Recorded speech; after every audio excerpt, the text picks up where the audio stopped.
A'udzu billahi minasy syaithanir rajim. Yunabba'ul insanu yawma idzin bima qaddama wa akhkhar. Pada hari itu diberitakan kepada manusia apa yang telah dikerjakannya dan apa yang dilalaikannya. Ketika peristiwa kiamat telah terjadi dan juga semua yang namanya hidup telah mati, lalu dibangkitkan di padang mahsyar ditandai dengan tiupan sangkakala yang kedua yang Allah sebutkan pada ayat lain, yauma yunfakhu fis suri fatatuna afwaja. Pada hari ditiupkan sangkakala yang kedua, kamu didatangkan dengan berrombong-rombongan. Ada rombongan orang beriman, ada rombongan orang zalim, ada rombongan orang munafik. Rombongan-rombongan ini akan dipenuhi bangsa jin dan manusia. Dan di saat itu manusia sudah melihat apa yang telah ia perbuat. Ini yang Allah sebutkan pada ayat ke-13. Yunabba'ul insanu yawma idzin bima qaddama wa akhkhar. Pada hari itu diberitakan kepada manusia apa yang telah dikerjakannya dan apa yang dilalaikannya. Yang dikerjakan baik dan buruk akan ditampakkan. Yang dilalaikan kebaikan itu juga akan ditampakkan. Apa kata Allah pada ayat lain? Ada orang yang didatangkan kitab dan catatan amalnya dari tangan kanannya, maka orang ini akan Allah mudahkan masuk ke dalam surga. Tapi ada sebagian orang menerima catatan amalnya dari sebelah kirinya atau dari belakangnya. Orang ini juga akan disegerakan masuk ke dalam neraka. Kita tidak bisa lari dari perbuatan kita di dunia. Apa yang dilakukan baik dan buruk di akhirat akan ditampakkan oleh Allah.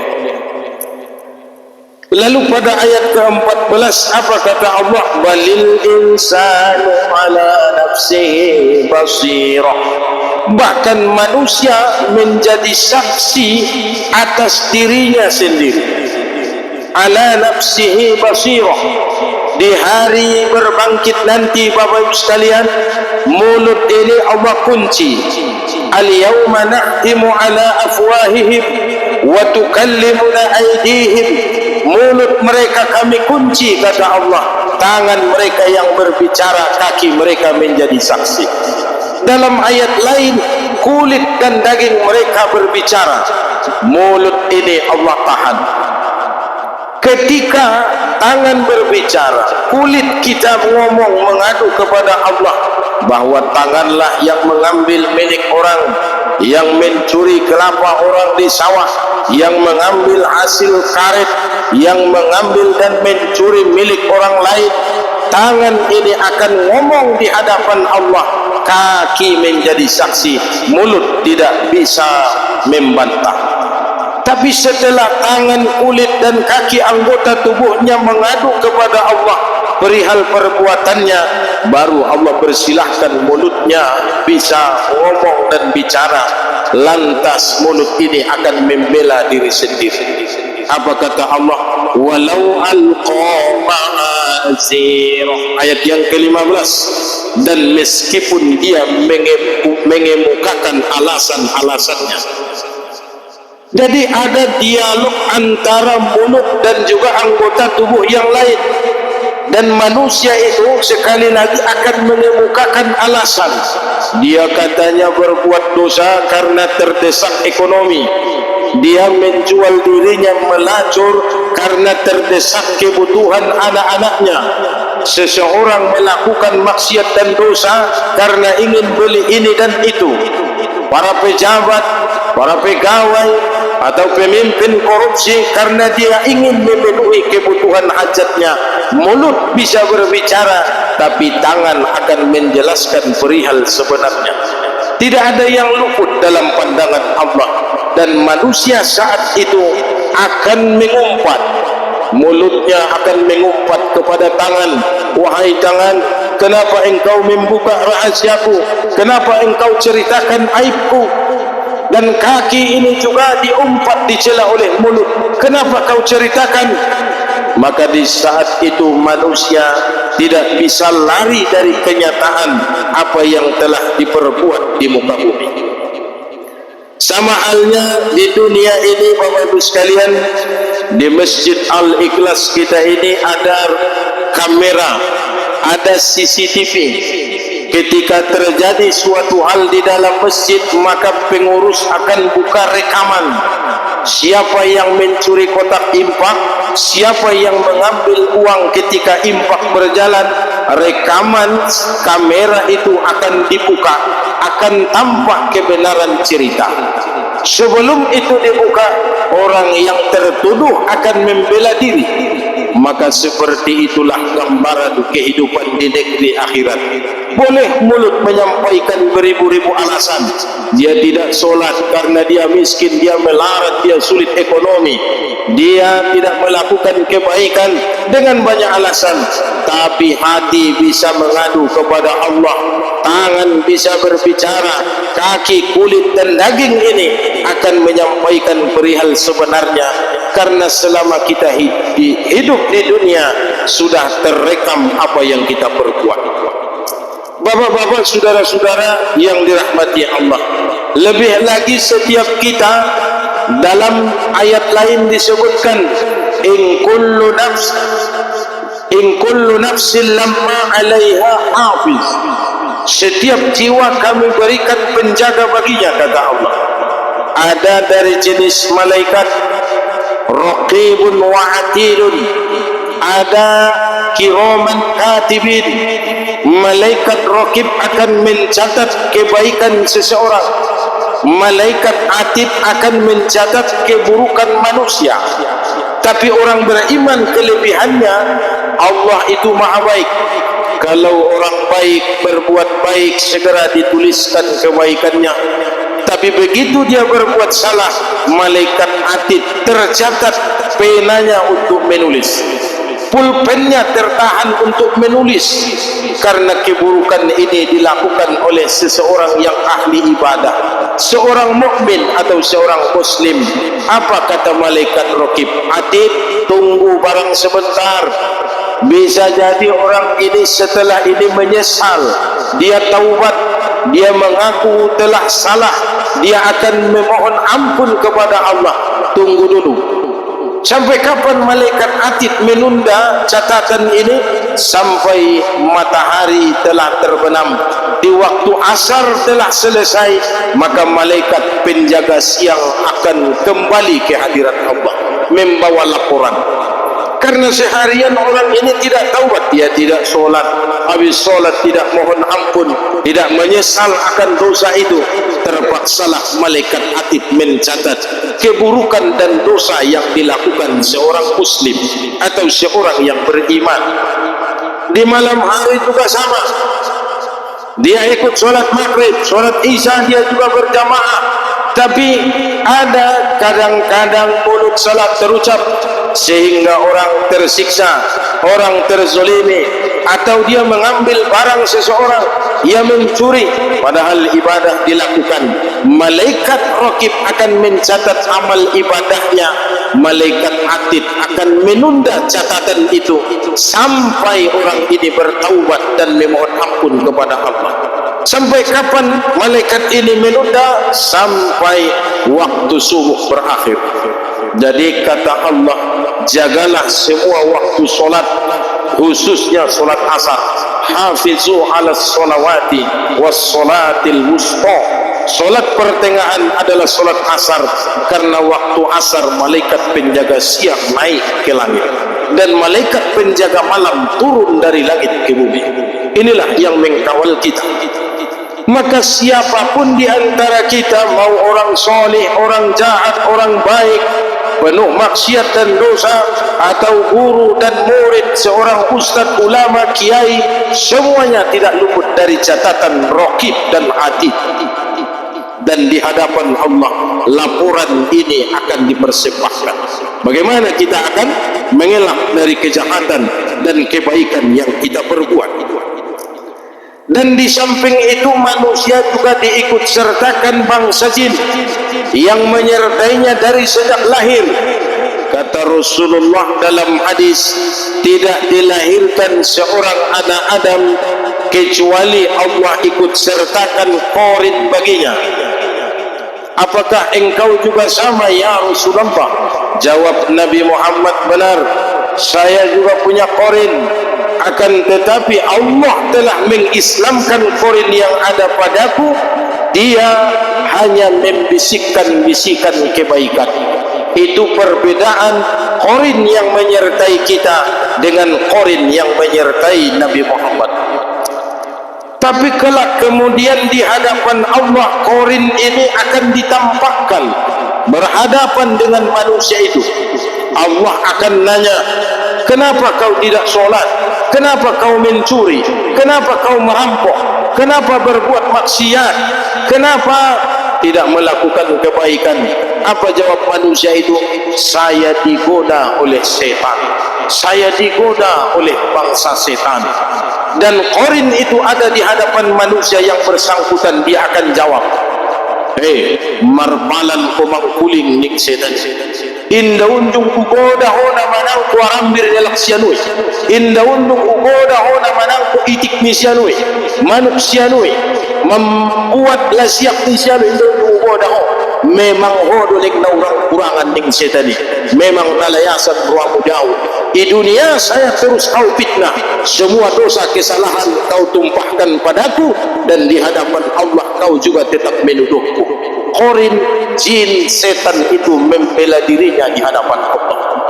Yang Allah sebutkan dalam Al-Quran bahwa korin itu akan berhadapan dengan manusia.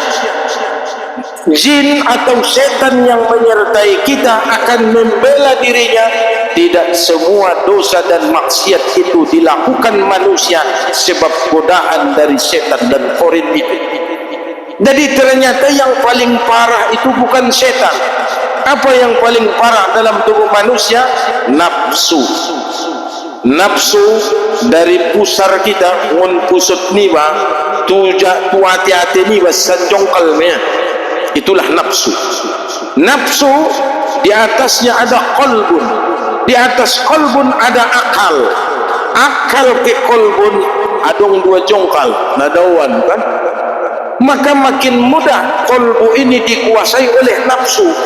Kalau seseorang qalbunya, hatinya telah dikuasai nafsu, maka maksiat dan dosa itu terasa indah dalam pandangannya.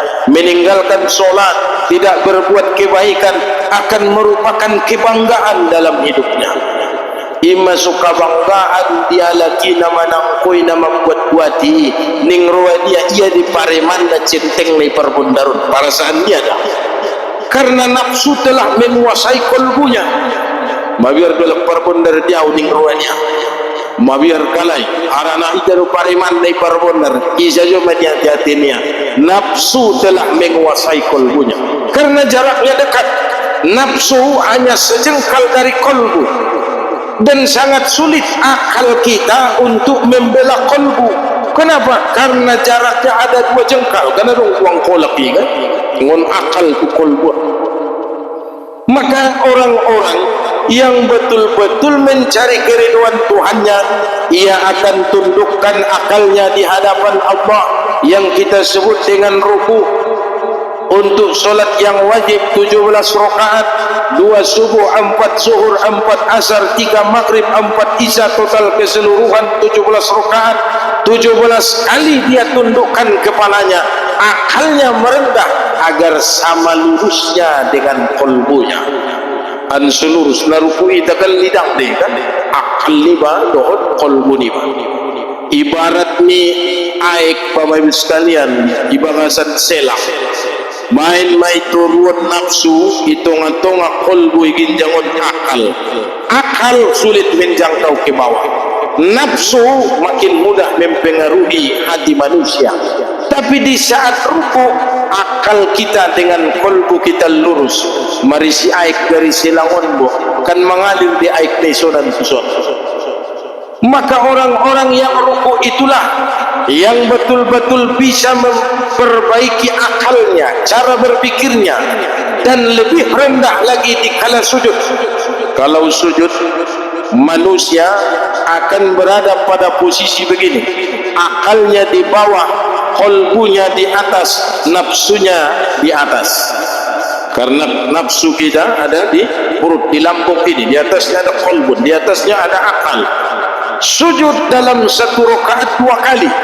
Untuk solat yang wajib kita 17 rakaat, 17 kali ruku.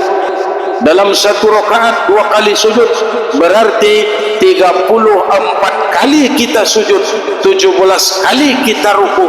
Yang wajib saja sudah 51 kali kita menundukkan nafsu kita, mengendalikan hati kita dengan akal yang kita miliki.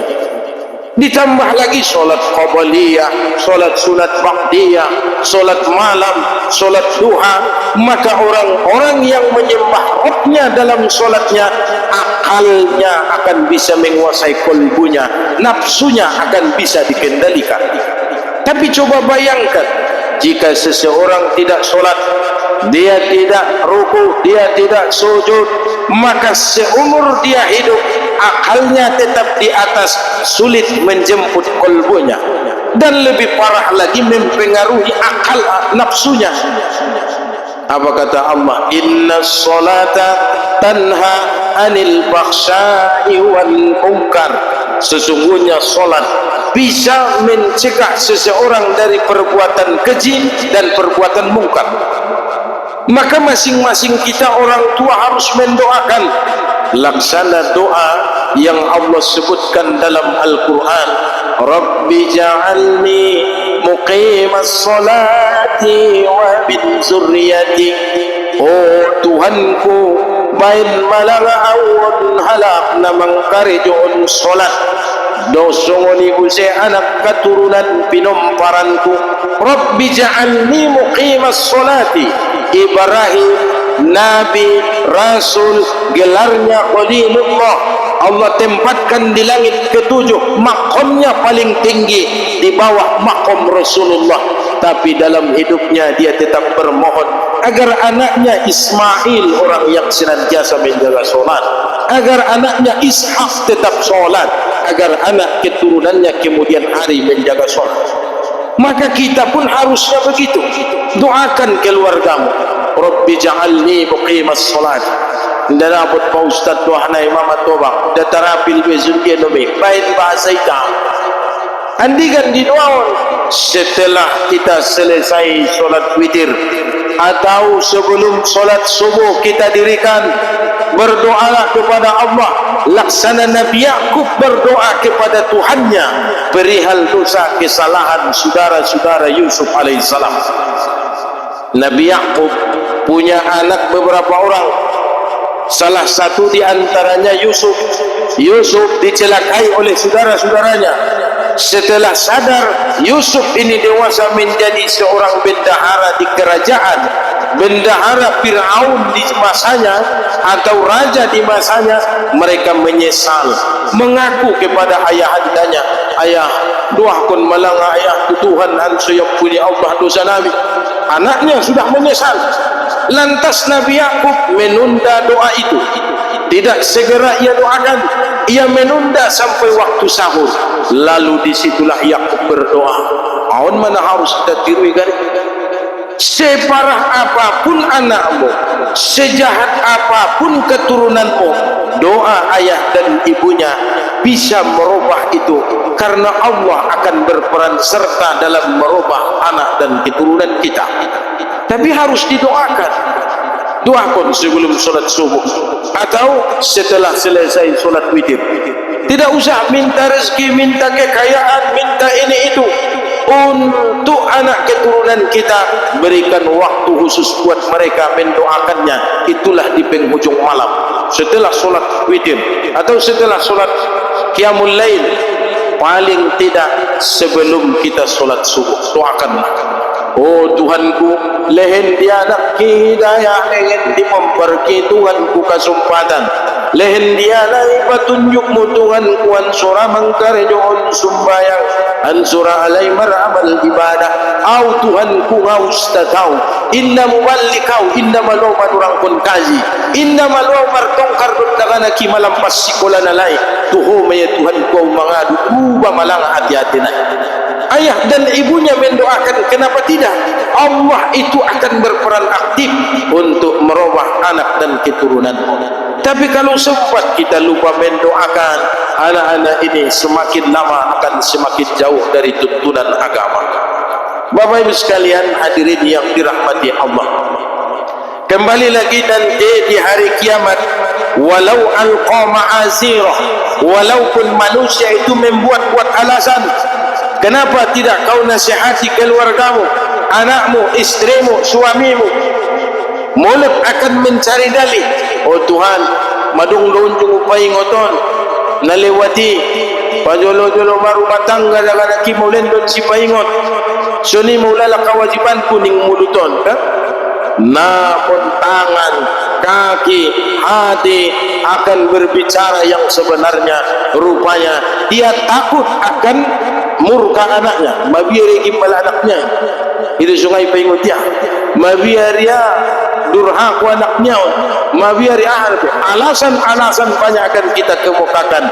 Namun tangan, kaki, kulit, daging ini akan ngomong langsung kepada Allah.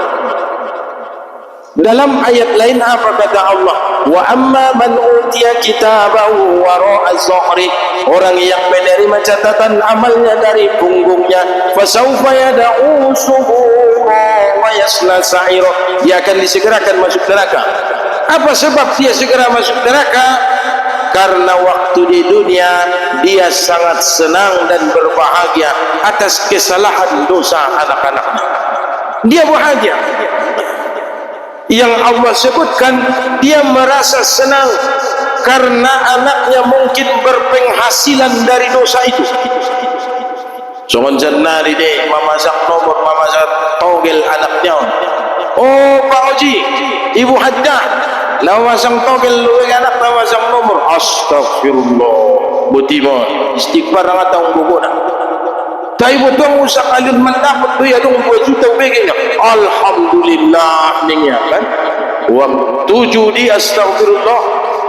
Malaman dapot alhamdulillah. Ngabe na adisnya tes paiti, ngabe lolot tilokuan ompot no mamulak. May dia sujok ha? Mari di ipain dia mulak pon mandir saat. Ojok pandapot ko bege. Nengi bisir badak nek. Dia jadi kalau panabusi di Samsu ni kan. Orang-orang seperti ini akan dimasukkan ke dalam neraka karena dia merasa senang dengan dosa maksiat anaknya. Dia merasa bahagia. Harusnya Bapak Ibu sekalian, walaupun kita tidak pandai berkata-kata, kita bukan juru bicara, bukan diplomat yang ulung, bukan ustaz mubalik, ngana maluhoy nang mangkuling paingot daganaki, paling tidak tiat-tiatemu inda setuju paidaidana na marjudi, inda sepakat paidaidana na narkobai, inda sepakat, pokoknya dalam hati dia tetap menolak anaknya salah, maka hasilnya tidak akan pernah ikut dia nikmati. Jadi hati-hati terhadap kebaikan dan keburukan yang kita lakukan. Anakmu, anggota keluargamu seumur hidup adalah tugas dan tanggung jawabmu menasihatinya. Jadi bukan manangku, nama nang korambir tu bagi siano, isabaan di koguna astagfirullah ninga. Tapi balik hati kehiyat isabaan, itatapiai yarampiri, ne anaknya itu isi manangko, kan membuat puati. Bisa bayar lebih, tapi nak gok lau cok ni lebih sampai nak kan. Otik naya ya, minta nak ucap dong kan. Dia tidak marah, dia tidak merasa risih, justru dia menikmati hasil dari pencurian itu. Maka di akhirat akan Allah tampakkan walau alqa ma'asir. Bapak Ibu sekalian, banyak ayat yang menyebutkan bahwa manusia akan ditampakkan semua yang dilakukannya mulai dari dunia. Sudah Allah tampakkan. Jika kebaikan yang kamu lakukan, maka kamu akan menerima manfaat kebaikan itu. Tapi jika keburukan yang kamu kerjakan, dampaknya juga akan kembali kepada kita. Misal, dulu kita sering melalaikan tugas kita untuk sholat. Setelah tua, barulah terasa. Setelah kita masuk dalam usia senja, baru kita menerima akibat dari meninggalkan solat itu. Allah itu maha tahu bagaimana desain tubuh manusia. Bapak ibu sekalian, di bagasan otak ni manusia sudah adong hormon, adong bisi zat-zat di otak ni manusia. Salah satunya adong warna endorfin. Endorfin adalah hormon bahagia yang bisa didapatkan di saat seseorang merasa nikmat dengan ibadahnya. Dia bertemu dengan Tuhannya. Dalam solat endorfin, dan yang menurut ilmu kesehatan ada warna endorfin di otak tahun. Iman sohala kalak melaksanakan solat, membaca Al-Quran seumur hidupnya, dia kelihatan tenang, dia bahagia karena hormon endorfinnya terus terangsang secara alami. Kalau tidak didapat secara alami, kadang-kadang dipaksa oleh benda-benda luar. Misalnya dia mau hormon bahagia, najolo keheme tupak teran, minum tuak kan, minum tuak, akhirnya dia bahagia. Play dalam bahasa Inggris. Ada orang dengan mengisap ganja, morfin, heroin, ekstasi, sabu-sabu, waktu masuk narkobaon dia bahagia. Aimada dipaksa benda-benda untuk merangsang hormon endorfin atau bahagia. Ada lagi anak-anak belakangan memakai lem, kan? Dipain kalai plastik dihirupnya semua lebih sonang perasaannya. Itulah endorfin. Kalau terus menerus dilakukan, maka hormon bahagia itu akan terganggu. Dia akan terus membutuhkan obat-obat terlarang. Bagaimana cara mengalihkan itu? Bahwa solat, karena dengan solat hormon dalam otak manusia ini akan dirangsang secara alami. Tentu tidak bisa seketika, butuh proses. Nah, di dunia kan sudah kelihatan. Asodo orang siat-sian, adena jolo na minum tuak sayo karejoni sanari baru teraso kan. Allah tampakkan keburukan yang kita lakukan. Juga bisa jadi Allah datangkan penyakit. Bapak ibu sekalian, Allah memberi kita penyakit di usia tua bukan Allah murka padamu. Allah ingin membersihkanmu. Sugari nama Bapak ibu sekalian pikirkan, dosa niba di masa najolo bahan dia dipilih sanari doi payas sangat-sangat andiga. Kalau nanti dibersihkan, neraka yang akan membersihkan. Berarti sanari masuk di payas masuk penyakit rematik, asam urat, penyakit gula, diabetes, jantung kan. Kalau kita sabar menghadapi penyakit itu, tetap melakukan ibadah dan kebaikan, maka dosa kesalahan di masa lalu akan terbayar dengan sabar dan syukur yang kita alami. Maka kelak di akhirat tidak seberapa banyak lagi dosa yang harus kita bayar. Jadi jangan pernah buruk sangka pada Tuhan. Apa yang membedakan seseorang itu? Bentuk kasih sayang dari Allah diberikan penyakit, atau penyakit itu menjadi laknat. Yang membedakannya, apakah dia mendekat kepada Allah dengan datangnya penyakit atau semakin jauh. Murtobang kalaki muringgas ke sumbayang sangat berlosok pala muringgas berarti olong mirwani Allah medisia ada pisiano nagit marsuita nagit mula rumah tu bagaskan masjid al-ikhlas tiapuan adong lubain bagas kudisi marsu maita latih-latih angudung marsarak rudut badanmu nganangkan nabi syaubeho mula, maka Allah memanggilnya ke rumahnya. Tapi kalau orang mendapatkan laknat dari penyakit itu, makin Allah jauhkan. Dan kororo itu bakas kanding Allah. Allah buat dia sibuk, Allah buat dia menjauh. Maka untuk itu Bapak Ibu sekalian, bersyukurlah, beruntunglah. Bobe namar palan-palan mun bakas mat bo pinabangkit susak napas namar dalani, bo pinang nangalian koro solat kuson, pokok nang tetap meramal ibadah. Apapun penyakit penderitaan yang datang, itu bentuk kasih sayang Allah karena menghapuskan dosa-dosamu di masa silam. Anggo indah ngarao payasan nari sangan dian may payas di akhirat, nerakalah yang akan membersihkan hidup. Jadi di dunia sudah Allah tampakkan, balil insanu ala nafsihi basirah. Ketika kita melihat akibat dari dosa kesalahan yang dilakukan, maka berbanyaklah istighfar. Seperti Rasulullah di usia tuanya, umur Nabi 60 tahun, dia berjalan sudah payah, dia duduk sudah tidak bisa kuat, dia mau bangkit dari tempat duduk tidak seperti di masa muda, berjalan sebentar dia kelelahan. Usia Nabi 60 tahun, 3 tahun Rasulullah dilanda penyakit sampai ajalnya datang. Rasulullah terus berdoa kepada Allah, subhanallah wa bihamdi astaghfiruka wa atubu ilaik. Maha suci Allah dengan memujinya, mengilu ampunau Tuhanku, tuho doa bagi taubat. Itu sebabnya diturunkan surah An-Nasr, fasabbih bihamdi rabbika wastaghfirhu innahu kana tawwab.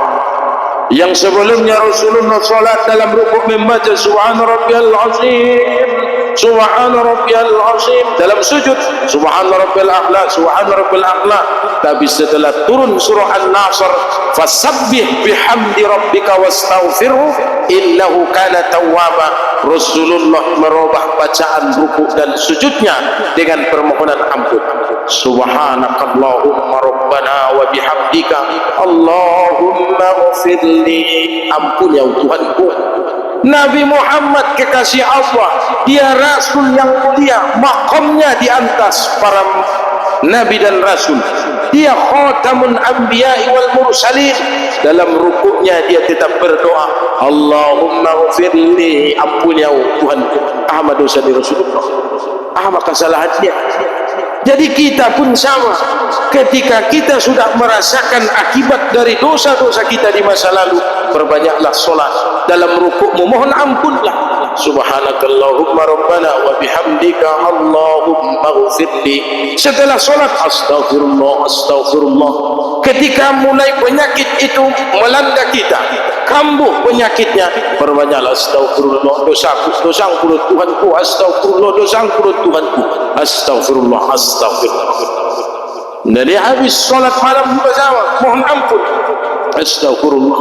Paling podo mani pemancit lau morom lau mabisat-bisat, astaghfirullah, astaghfirullah. Terbayang dosa ni pada jodoh kesalahan kan. Paling sampai ada buru harus datangi sat kopong nawi dan nama bisat-bisat pati. Adong dosa-dosa kuna jolo damo. On dopi baru taraso ne mangi dua pun tu Allah sudi begening anaki Ustaz Regar kazina urgino nastaku. Ti ahmi dosa muna jolo angkang adong mega tercerito hot ning ya. Ngamun kini cerito ento kan runun perbadahan je. Ana radu manungko dosa ai kan. Jadi Bapak Ibu sekalian, Allah Subhanahu wa taala tampakkan di bumi. Waktu sakaratul maut nampak lagi, kelihatan lagi. Allah nampakkan di waktu roh kita akan keluar dari badan, maka mata ini akan terbuka lebar. Ia melihat gambaran surga yang akan ia tempati. Menyesal dia hanya melakukan solat wajib. Seandainya saya perbanyak solat sunat, seandainya saya perbanyak infak dan sedekah. Dalam surah Al-Munafiqun itu Allah sebutkan, wa yaqula rabbi laula aqartani ila ajalin qarib. Kalau sudah kematian itu datang menghampiri manusia, dan manusia itu pasti akan berdoa, oh Tuhanku, painte malanga sa tungkin sajo pe Tuhan, get mau adai fa asaddaqo, get marsido ka usabana udan, get usido kangkon ko bunna udan mawida sangat dia balasan di pahalu. Waktu kita sakaratul maut, Allah tampakkan gambaran nikmat dari kebaikan yang kita lakukan. Lalu apa lagi? Wa akum minas salihin, binomat lagi sembahyang au dua rakaat. Arana mau ida balasan di pahalun. Tapi orang-orang yang buruk yang banyak maksiat dan dosa, ditampakkan waktu sakaratul maut neraka akan tempat kembalinya. Matanya menandakan dia takut, mulutnya menganga, dia gemetar, dia khawatir memasuki itu. Longang tu kanan tu kiri, tolong majolo, tolong komujolo au ni. Namun mawanik Allah, walan yuakhirallahu nafsan iza jaa ajaluha. Musungun dia bila boleh jual purba bersejaran. Lan, huruf lam dan nun. Lan adalah huruf yang menafikan selama-lamanya, tidak akan pernah. Walan yuakhirallahu, tak ada satu orang pun yang Allah tunda kematian. Tidak ada satu pun. Walai, jadi beda dengan lam, beda dengan huruf lam alif atau la. Jadi kalau lam, walai yuakhirallahu nafsan iza jaa ajaluha, tak ada satu pun manusia yang Allah tunda kematiannya. Ternyata doa itu tidak pernah Allah kabulkan. Setiap kita akan berdoa, baik dia ustaz maupun bukan, guru maupun murid, kita semua akan mendoakan itu di waktu sakaratul maut. Kita akan berdoa, fayaqul rabbi laula akhartani ila ajalin qarib, menunda sebentar, tapi tidak ada satu pun yang Allah kabulkan.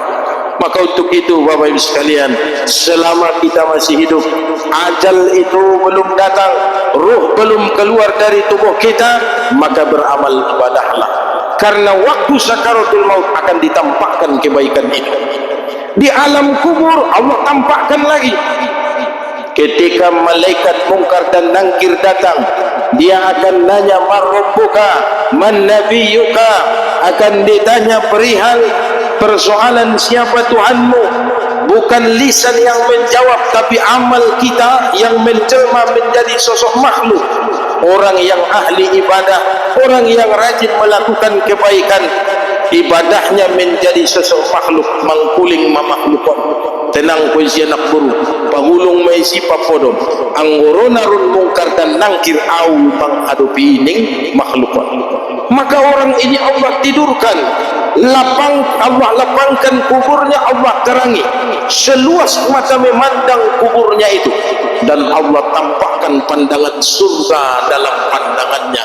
Dia hanya melihat surga, yang di dalam surga itu ada gapura, di dalam gapura itu ada tertulis, karena dong deh ucapan selamat datang di desa Ipar Bondar, ini maka gapura di surga pe Bapak sekalian, adong do gapura ni sianu Endi Hasan dengan berarti aku dah mengaturlah masuk kusina. Apalan alam sesungguhnya Malin Maregol ni berarti Malin Maregol pun kan. Siti Markowe ni mana ya pun Umak Rundut ni ya Umak Rundut pun apa sih. Jadi masing-masing kita ditandai dengan gapuranya. Selama dia di alam kubur akan memandang ke sana, berharap kiamat tiba agar segera memasuki surga itu. Tapi bayangkan, ternyata orang tua kita ini banyak dosa, banyak maksiat. Manang kuaram dirkari dunia na jolo sutar pasikulaya anakon, manang puitik manang kumanuk sutar pasikulaya pomparon, margawus mangurpe mambain tilaku mangudoki sudah mai perbainia an sunaput eping nagit pamakas anak tuhut turun sanari mama tinggal dia anak na mangulu ginjang duniaon. Di alam kubur Allah tampakkan tak ada amal yang bisa membelanya. Ada ular di dalam kubur, ular itu terus mematoknya, mungkar dan nangkir terus menanyainya. Puluhan tahun dia sudah berada dalam kubur, dia menatap ke akhirat, Allah tampakkan neraka.